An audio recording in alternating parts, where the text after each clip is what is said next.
everyone, it's Craig from Ultimate Promotions, and today we're going to review a design that's been submitted by Jasmine at Randomdopeness on Etsy.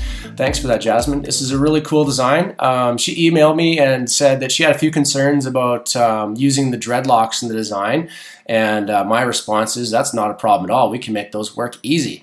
But it also points to a few other things that we need to review before this becomes an enamel pin, and this will probably benefit all designers knowing how we approach this. So I've received this design via email, and the first thing I do is I open it up in my design program and I see how big it is. I turn on the ruler. So the first thing I want to point out is it's almost 9 inches by 14 inches wide. So that's a pretty big canvas. In other words, this isn't going to really translate that well into a 1-inch pin canvas because it hasn't been scaled down. So if you're concerned about a design element, it's not so much about it being a dreadlock or an eyebrow or a nose, it's about how everything scales down. So the first thing I did when I got this is I scaled it down.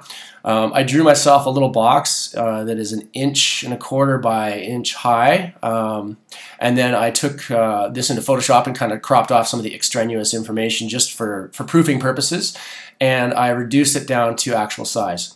The other thing I did is I pulled out my Enamel Pin Designer cheat sheet that you can download on our YouTube channel for free, or you just message me and ask for it, and I grabbed the minimum circle for enamel. Okay, so you have to remember that when we're putting color in pins, it starts as a liquid and it gets shot out of a little epoxy syringe, and then the factory workers push the color around. So we need to have room to inject color. So in this case, we have heaps of room in these little dreadlocks here to hold the color.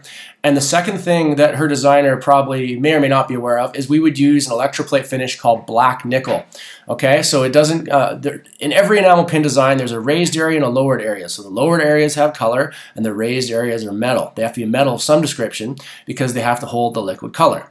Okay, so with that out of the way, I want to take my little a minimum area tool and work on my scaled version, not the one that was submitted, because of course this will fit everything in here. Yeah, everything looks tickety-boo, but it's not correct because it's 6 to 8 times actual size. Okay, so now's the time when you want to use your little zoom tool, not on this one, but on this one, and see how this holds up with some of the enamel areas. Okay, so these eyeballs, we might be able to cheat them.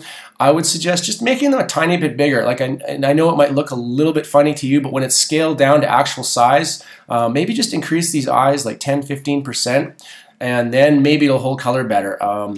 These little highlights here, the little tiny ones, aren't going to be possible. But again, a way we can handle that is to perhaps engrave it in the mold so that there's 2 different metal raised areas here without color, but you still see the point, which is the glint of the eye.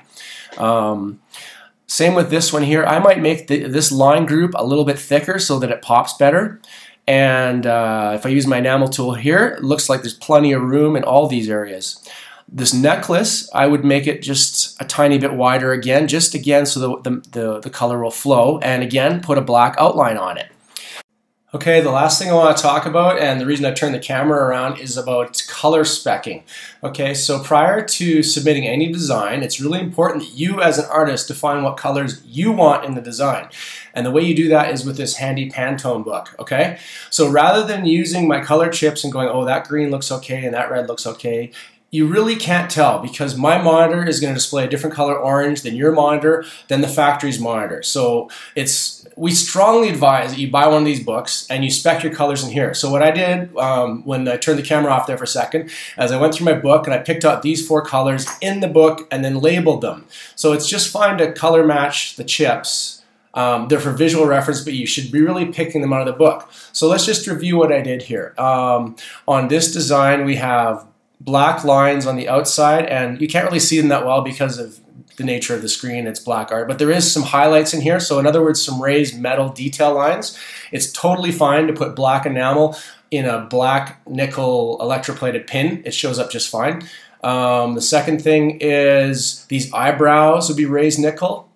and these outlines and details will be raised black nickel, raised metal. So this is very different than designing for print and web, because you're almost designing in 3 dimensions. So some designed areas are raised, others are lowered. I don't know if that makes any sense. It takes a while to wrap your head around it. So let's just keep going with speccing out this design.